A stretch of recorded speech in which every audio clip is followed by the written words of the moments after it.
pase a nuestro ponente, a quien invitamos al estrado. Le recibimos con fuertes aplausos.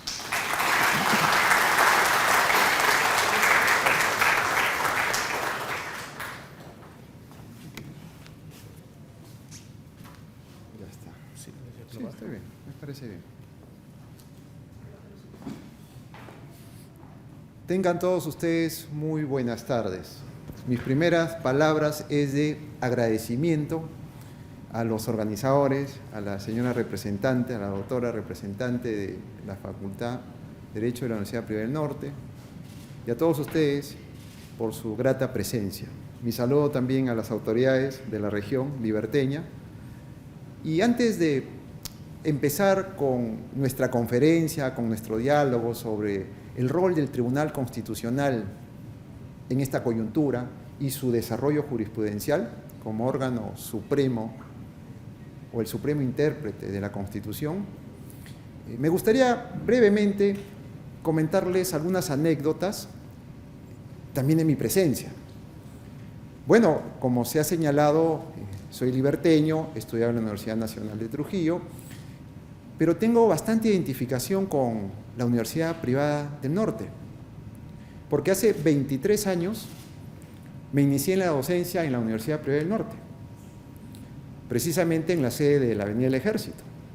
Y es por eso mil disculpas, porque me equivoqué de sede.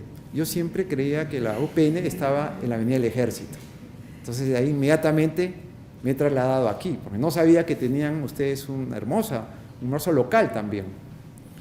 En esa época ingresé a la docencia gracias al decano, que era el profesor Bemón Gallirgos, quien luego fue magistrado del Tribunal Constitucional. Así es la vida. Y mi secretaria, en mi despacho, es la secretaria que había trabajado con el doctor Ricardo Bemón Gallirgos, ¿no? Entonces, las coincidencias de la vida. Estuve como profesor hasta el año 2006, enseñando precisamente el curso de Derecho Constitucional, el curso de Derecho Procesal Constitucional, y bueno, por razones laborales tuve que ir a radicar a la ciudad de Lima. Y la segunda anécdota es que cuando era estudiante, más o menos habrá sido en el 94, 95, conocí en esa época quien lideraba a la Universidad Privada del Norte, a Daniel Rodríguez Risco, que formamos un pequeño grupo de estudiantes y estuvimos con él más o menos como medio año trabajando en algunos proyectos. Entonces, estos lazos de identificación o el sentido de pertenencia con vuestra universidad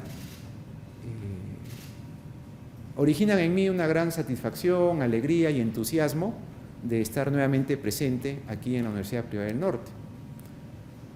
Este año he visitado también la Universidad Privada ya en su sede de Los Olivos y hace un par de semanas también en Cajamarca.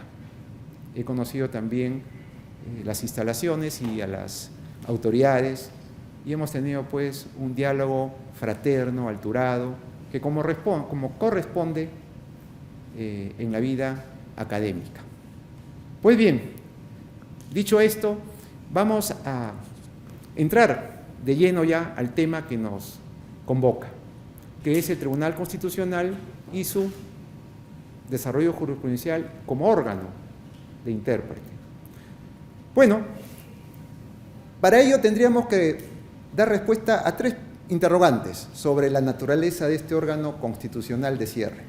El primero es, ¿qué es el Tribunal Constitucional? ¿Qué hace y qué debería hacer en estas épocas? El Tribunal Constitucional es el órgano de control de la Constitución y de la constitucionalidad, en defensa precisamente de nuestro texto fundamental. Como órgano de control tiene dos fines esenciales: la plena vigencia de los derechos constitucionales, nuestros derechos, y también la fuerza normativa, el principio de la fuerza normativa o de la supremacía constitucional.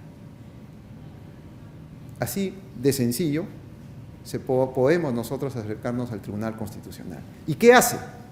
El Tribunal Constitucional resuelve conflictos que se desarrollan en los procesos constitucionales de la libertad, los procesos constitucionales normativos y los procesos constitucionales competenciales. Y aquí se aplicarán los principios procesales y la interpretación de la Constitución y desde la Constitución. ¿Y qué hace o qué debería hacer el Tribunal Constitucional? Además de su función pacificadora, de su función orientadora, creemos que también tiene una función indispensable en estas épocas, que es promover la integración social, el diálogo abierto horizontal, la protección de aquellas personas o grupos que se encuentran en una situación de vulnerabilidad.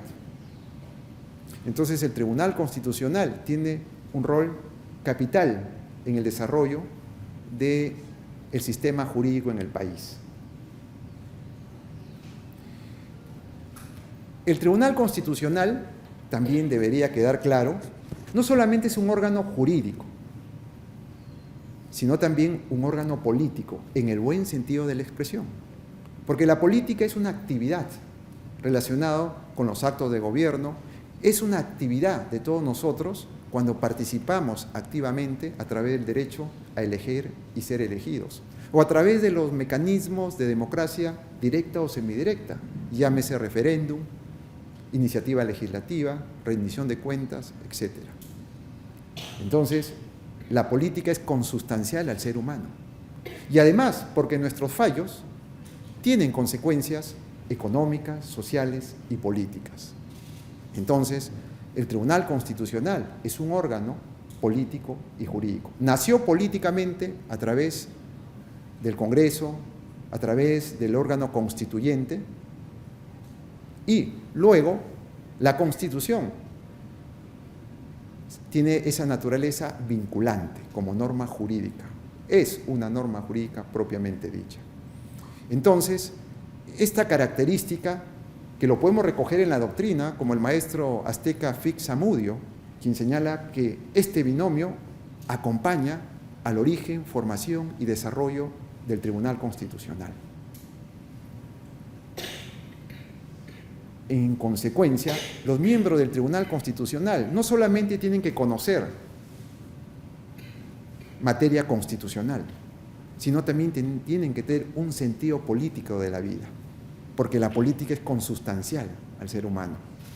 Entonces, el perfil de un magistrado tiene que reunir estas dos dimensiones.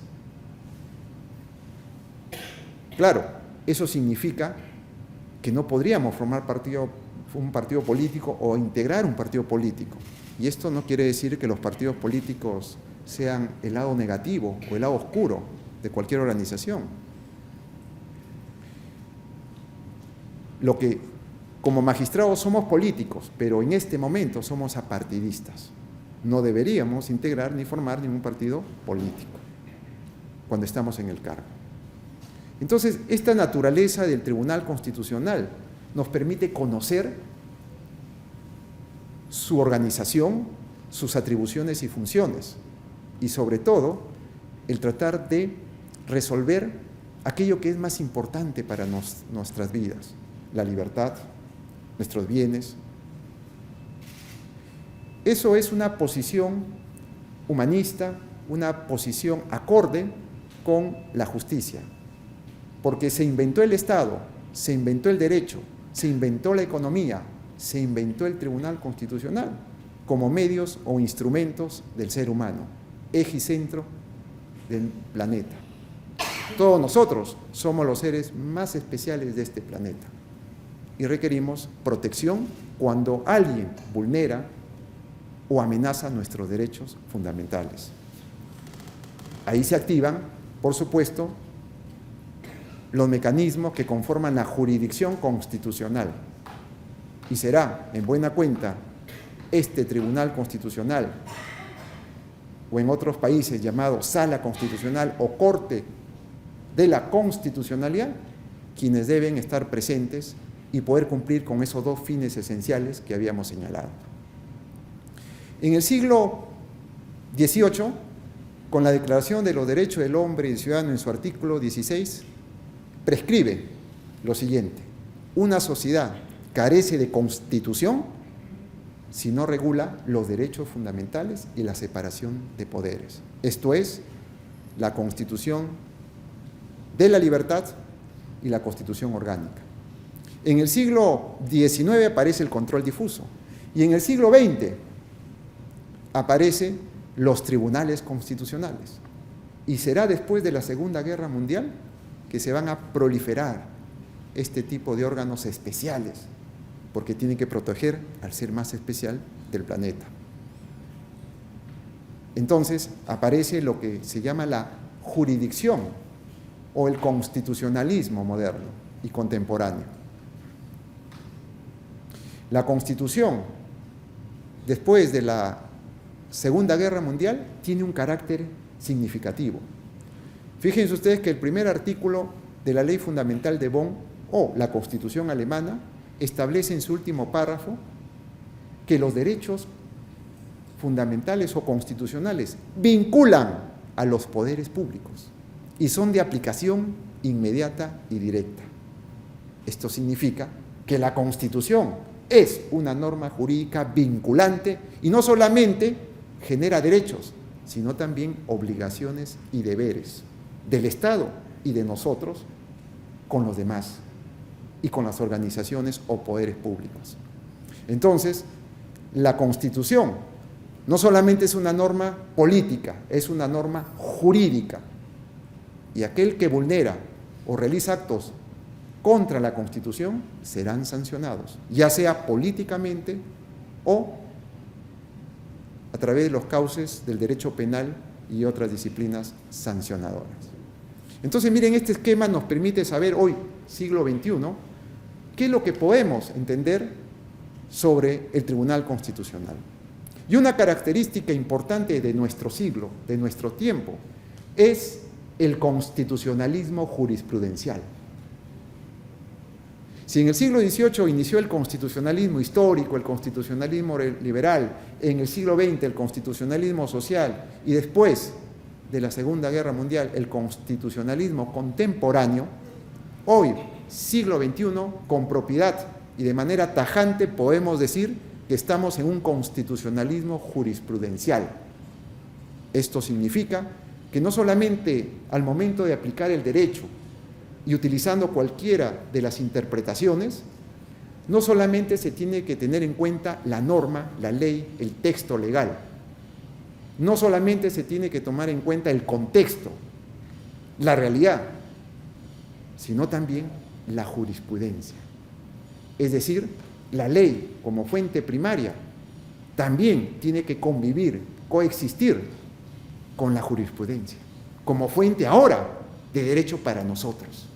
Y sobre todo, cuando esta jurisprudencia, ya sea de la judicatura ordinaria, precedente judicial vinculante, ya sea de la judicatura especializada constitucional, precedente constitucional vinculante, con mayor razón entonces deberíamos tomar en cuenta la jurisprudencia. Entonces, jóvenes, no solamente basta conocer el texto legal, sino también aquella jurisprudencia al caso concreto.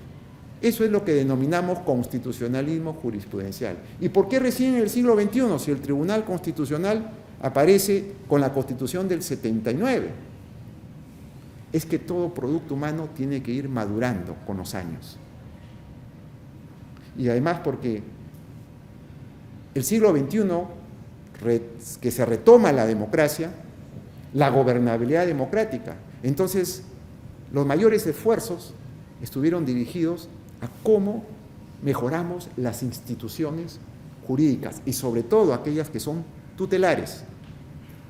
Si algunos consideran que vivimos una suerte de malestar de la democracia, con propiedad decimos que esa apatía, ese desinterés por la democracia no es propiamente por la democracia, sino por las instituciones o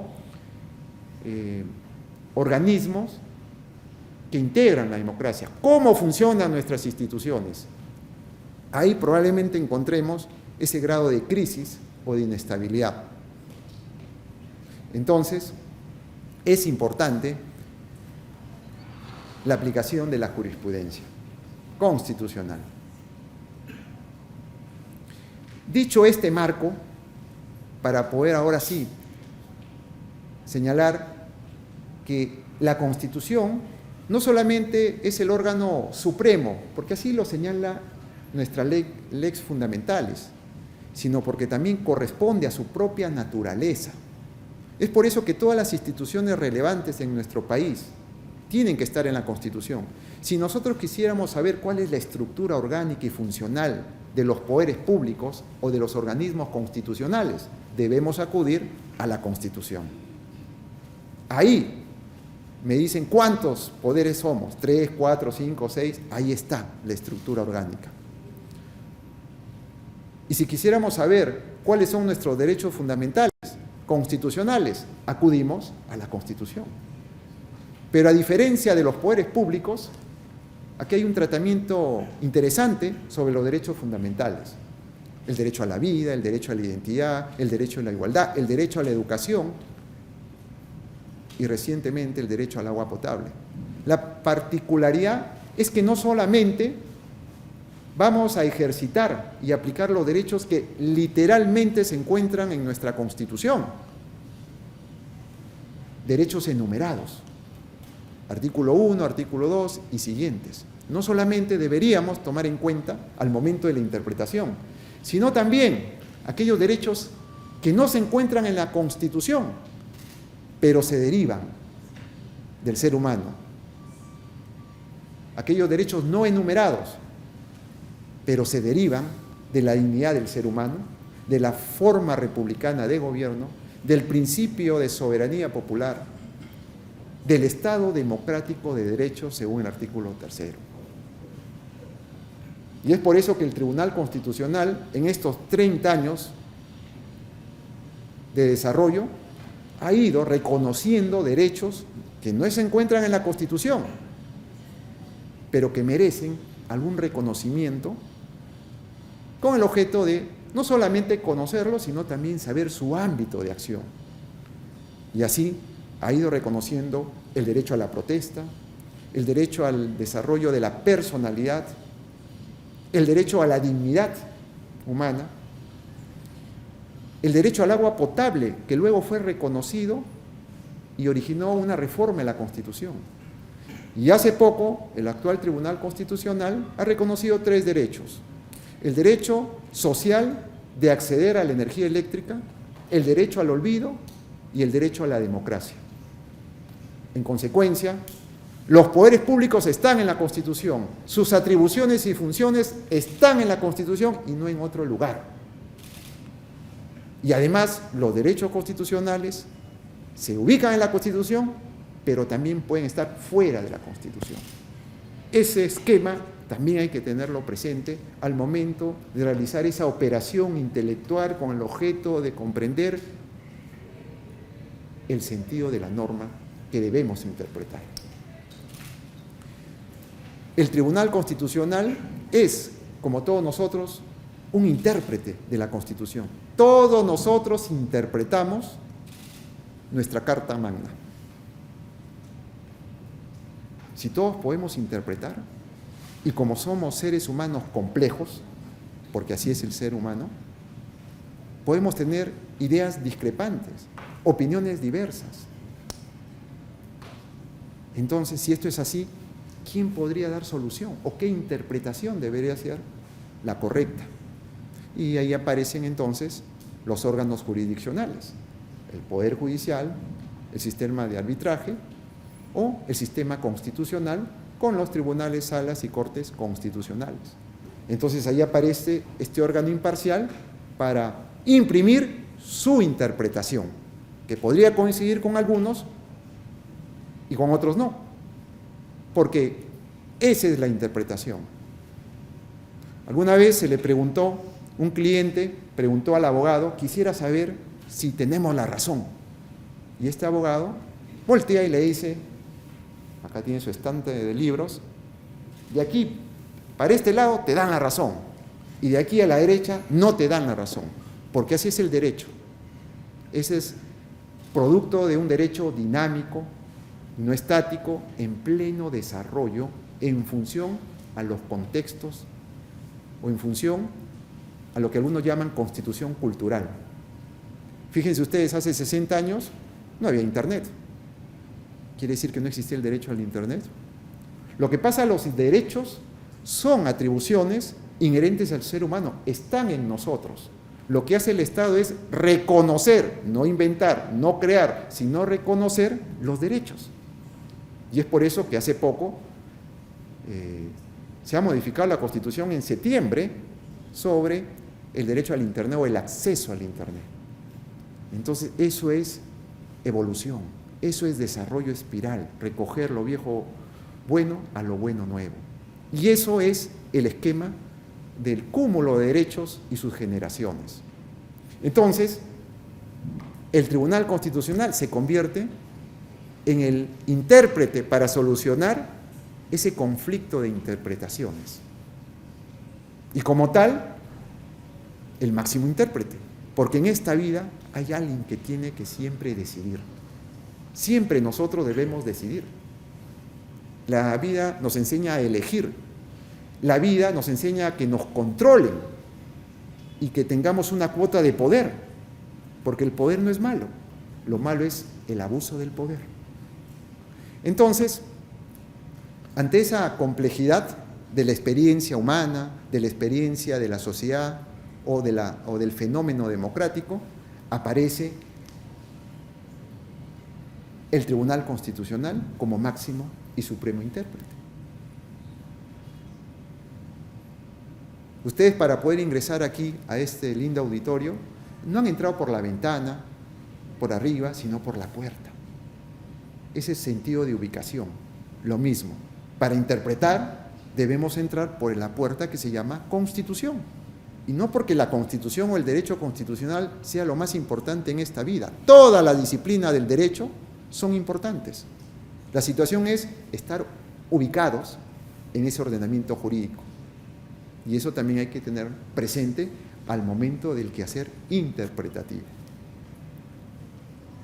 Y en este desarrollo y evolución de este órgano constitucional, mucho importa también, por supuesto, además de nuestro mayor código político, que es la Constitución, también nuestro Código Procesal Constitucional, que conforman ese bloque constitucional, ese bloque de la constitucionalidad y, por supuesto, el respeto a los tratados internacionales, particularmente sobre derechos humanos. La jurisprudencia del Tribunal Constitucional ha sido importante. Hay un balance interesante. Por ejemplo, empecemos con la Constitución Económica, dado el perfil de la universidad. ¿Qué dice el Tribunal Constitucional sobre el régimen económico? No lo que dice la Constitución, sino cómo lo interpreta el Tribunal Constitucional. Y acá hay un antes y un después. Siglo XXI, inicio del siglo XXI, en el año 2003, el Tribunal Constitucional señaló lo siguiente en una jurisprudencia sobre control de constitucionalidad de las leyes. Señaló que nuestro modelo o régimen económico corresponde, por supuesto, a una economía social de mercado, como lo establece el artículo 58 de la Constitución. Y eso significa un Estado social y democrático de derecho. Porque el artículo 3º de nuestra Constitución dice Estado democrático de derecho, pero no dice social. Pero como la interpretación tiene que ser sistemática, entonces el tribunal ha señalado que esa economía social de mercado debe interpretarse con el artículo 3º de la Constitución y el artículo 43 del texto fundamental. En este último artículo señala que la República del Perú es independiente, soberana, republicana y social. Y se basa en la separación de poderes. Entonces, así se interpreta de manera sistemática y no de manera aislada. Y además el Tribunal Constitucional ha señalado que, si bien es cierto, existen diversos principios rectores sobre la actividad económica en el país, hay dos que son importantes: la iniciativa privada libre y la libertad de empresa, como derechos y principios que cimientan nuestra economía. Pero claro, estos principios de derechos no son absolutos. En esta vida no hay nada absoluto. Todo está limitado, todo está arreglado, o en todo caso está limitado, y buena parte de la faceta jurídica regulado o reglado. Claro, porque la Constitución establece límites formales, límites materiales. No hay el libre albedrío, ni aquí ni en otras partes, porque eso significaría posiciones arbitrarias. Por ejemplo, la Constitución y el Tribunal Constitucional ha señalado, en efecto, existe la libertad de empresa, de comercio y de industria, pero estas actividades se tienen que desarrollar sin afectar la moral del país, sin afectar la salud o la seguridad. Hay un límite expreso y formal según la Constitución. O el de contratar con fines lícitos y no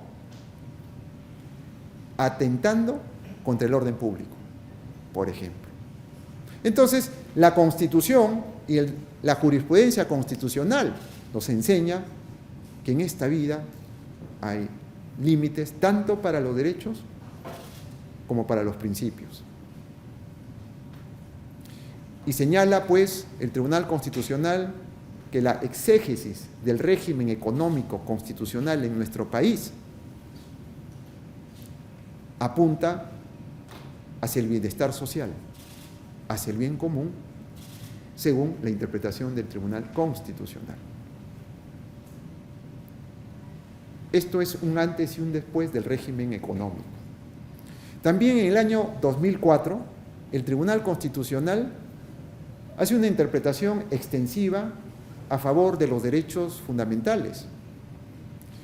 Ustedes, por ejemplo, conocen que el artículo 200 de la Constitución, y concordado con el artículo 202 de la Constitución, los procesos llamados de amparo, por supuesto, ¿no?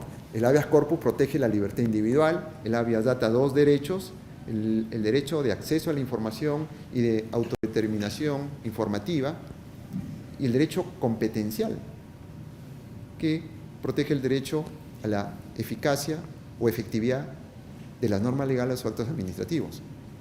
Y aquellos derechos que no están protegidos o no son objeto de protección de estos tres procesos, todos los demás a través del amparo.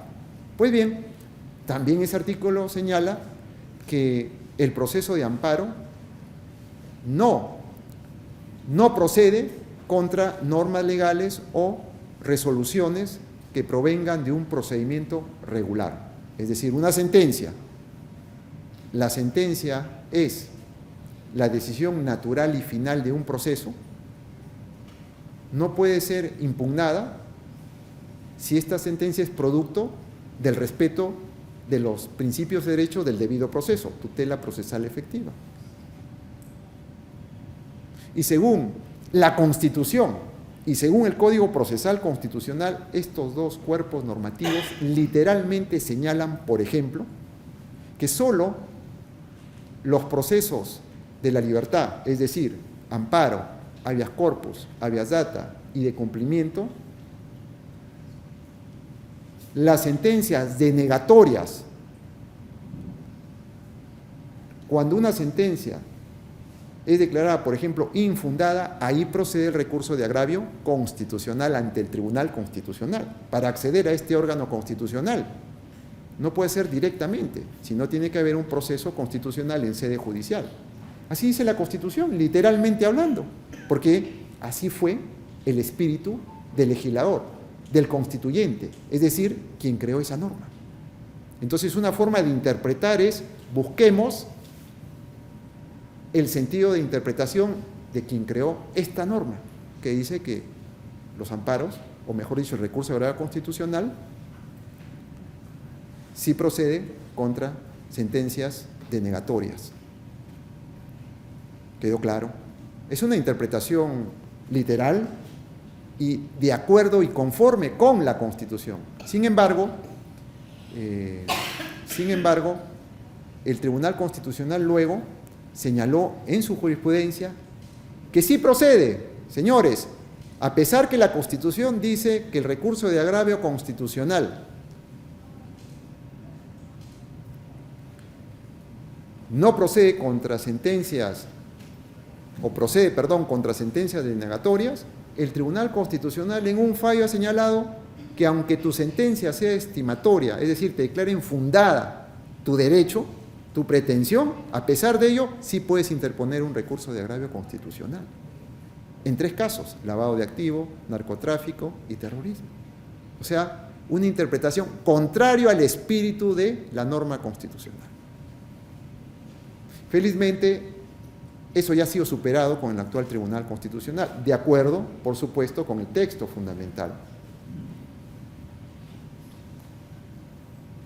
Bien, también, por ejemplo, el Tribunal Constitucional hace poco se ha pronunciado sobre la prohibición de reelección inmediata parlamentaria.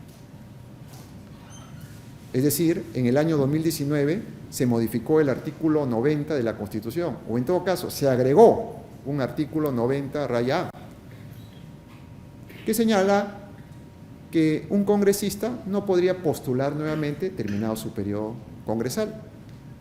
Está prohibido la reelección parlamentaria inmediata. Muy bien. Esta reforma o esta norma, producto de una reforma constitucional, fue materia de control. 5.251 personas o ciudadanos interpusieron una demanda de inconstitucionalidad, legitimidad ciudadana limitada, pues, porque no todos nosotros podemos de manera individual, argumentando que se estaba vulnerando los derechos políticos de la Constitución, es decir, el derecho a la participación política de manera individual o colectiva en la vida política social del país, el derecho a elegir y ser elegidos. Y el Tribunal Constitucional lo que ha hecho es interpretar de conformidad con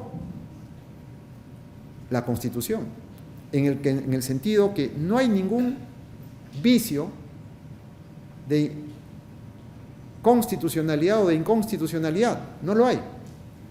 Esa interpretación es una interpretación de acuerdo con nuestro sistema democrático. La prohibición de reelección inmediata es una opción parlamentaria constitucionalmente válida, lícita e irreprochable. ¿Por qué? Porque acá lo que se protege es el derecho de participación política, el derecho democrático. Y esta puede tener varias modalidades perfectamente constitucionales. Una de ellas es la reelección inmediata.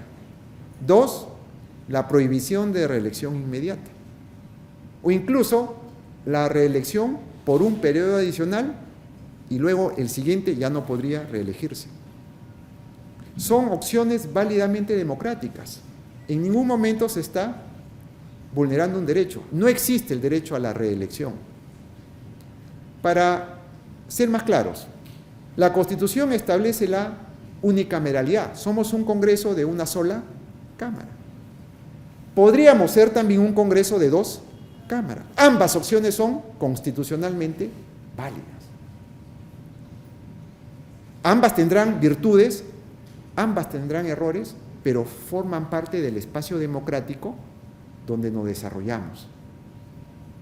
Entonces, esa opción le corresponde no al Tribunal Constitucional, porque no podemos excedernos en nuestras funciones ni atribuir funciones que no nos corresponden o extralimitarnos. ¿A quién le corresponde diseñar el modelo de la Constitución? No al Tribunal Constitucional, sino al Poder Constituyente, en su primer momento al Poder Constituyente originario, una asamblea, un Congreso Constituyente, o el Congreso como Poder Constituyente derivado. Esa es la función del Congreso, no es la función del Tribunal Constitucional. Lo que nosotros simplemente hacemos es que si esa reforma vulnera la Constitución, si esa reforma se ha hecho dentro de los límites permitidos por la Constitución. También nos hemos pronunciado por la cuestión de confianza. Sí, claro. Y es que el Tribunal Constitucional, con sus fallos, debe pronunciarse o es blanco o es negro, pero no dejar las cosas a medias, o no trasladar ese problema a futuro. Se tiene que elegir por alguna interpretación. Y el Tribunal Constitucional estableció que no existe la cuestión de confianza fáctica. Existe la cuestión de confianza reglada en la Constitución. También en los procesos competenciales, es un problema también los procesos competenciales, porque cada poder a veces quiere tener cierto protagonismo, o en su accionar puede vulnerar alguna atribución de otro poder, o asumir una atribución que no le corresponde, no es competente. Cuando se ha resuelto el tema de el control judicial de las decisiones parlamentarias, es decir, que el Poder Judicial a través de sus fallos o resoluciones judiciales estaría vulnerando alguna atribución exclusiva del Parlamento, entonces el Congreso ha interpuesto su proceso competencial. Lo que hemos dicho es lo siguiente, que en el Perú o en un Estado constitucional no hay poder exento de control. Si los poderes tienen límites, si nuestros derechos tienen límites, las instituciones también tienen límites. Hemos dicho que todos somos controlados. No, a nosotros también nos controlan. A nosotros nos pueden hacer una acusación constitucional y nos pueden destituir. Correcto. Porque todos somos controlados. Por ejemplo, acá en la universidad quien controla, se supone, es el rector, luego el decano y así sucesivamente. Porque así es la vida, pues. Tenemos que controlarnos. En sus casas quien controla son sus padres. ¿Correcto? O en un matrimonio puede ser el esposo o la esposa. Aquí me reservo mi opinión. Entonces, todos estamos controlados en este mundo. Si esas son las reglas de juego, entonces hemos dicho que sí se puede investigar, de acuerdo con el artículo 97 de la Constitución, al presidente del Jurado Nacional de Elecciones. Él no puede estar inmune a cualquier investigación. ¿Sí se le puede investigar? Sí.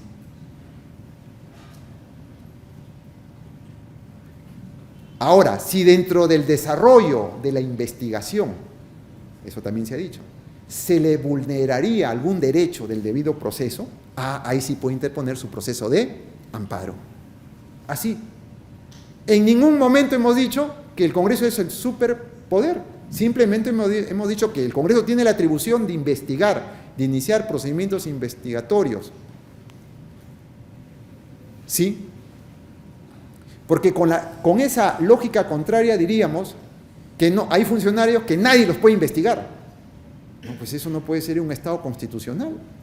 Todos tenemos que ser investigados. Ahora, si durante el procedimiento investigatorio se vulnera algún derecho, por ejemplo, a la defensa, el derecho a ser oído, el derecho a la prueba o el derecho a motivar en razón de cada sede parlamentaria, sea administrativa, entonces ahí se activan los procesos constitucionales. Eso es lo que hemos dicho. Entonces ahí hemos delimitado lo que dice la Constitución y su desarrollo jurisprudencial. Y ahora, curiosamente, los que criticaban esa sentencia ahora lo están invocando. En el caso de la Junta Nacional de Justicia, están invocando que, señores, se está vulnerando el derecho fundamental. Por eso, la tercera sala de Derecho Constitucional ha emitido la medida cautelar. Precisamente porque, en efecto, cuando se trata de derechos fundamentales, según el fallo del Tribunal Constitucional. Y así, entonces, entre marchas y contramarchas, vamos a encontrar un balance positivo, diríamos, del Tribunal Constitucional, con aciertos y desaciertos. Pero lo que sí es cierto es lo siguiente, que nosotros sí reconocemos nuestros límites. Nosotros no somos superpoderes. Nosotros controlamos, pero también nos controlan. Y nosotros debemos respetar el ámbito de acción de los derechos y sobre todo no deberíamos menoscabar, restar, quitar o eliminar alguna atribución que constitucionalmente le corresponde a los poderes públicos. Esa es una perspectiva positiva, es una perspectiva de acuerdo con el constitucionalismo democrático y es ahí donde nosotros debemos desarrollarnos. Para terminar, poder así hacer un diálogo fluido, preguntas, repreguntas, dúplicas, réplicas. Otro fallo también creemos que es interesante, es por ejemplo el día a día, el caso de la mujer gestante, por ejemplo, de las mujeres embarazadas. En el Tribunal Constitucional llegan diversos procesos de amparo porque se estaría vulnerando el derecho a la igualdad y no discriminación cuando se le despide a una mujer gestante. Pues bien, el Tribunal Constitucional mantiene la idea que se le debería reponer, volver al estado anterior, es decir, seguir laborando. Pero no solamente ha dicho eso, que quizás eso no sea la novedad. La novedad es la siguiente.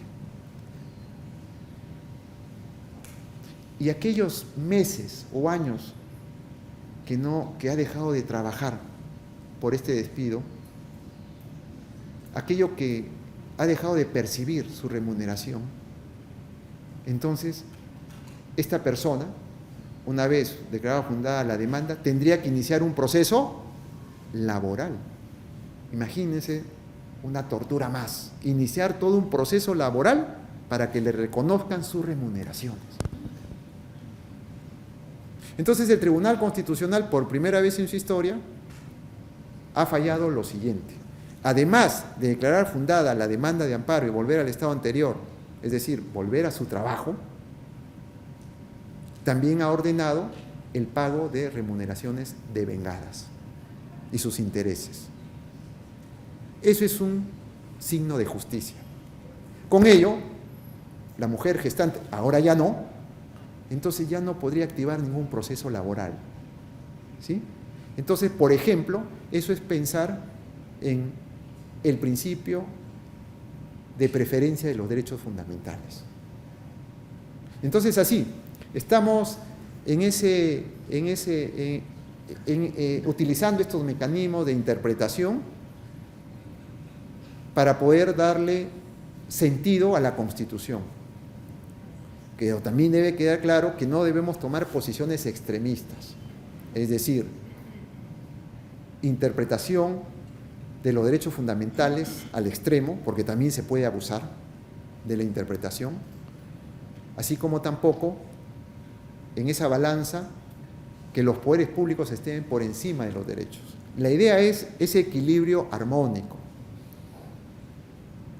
buscar ese equilibrio entre la justicia y la libertad, que es difícil, por supuesto que es difícil.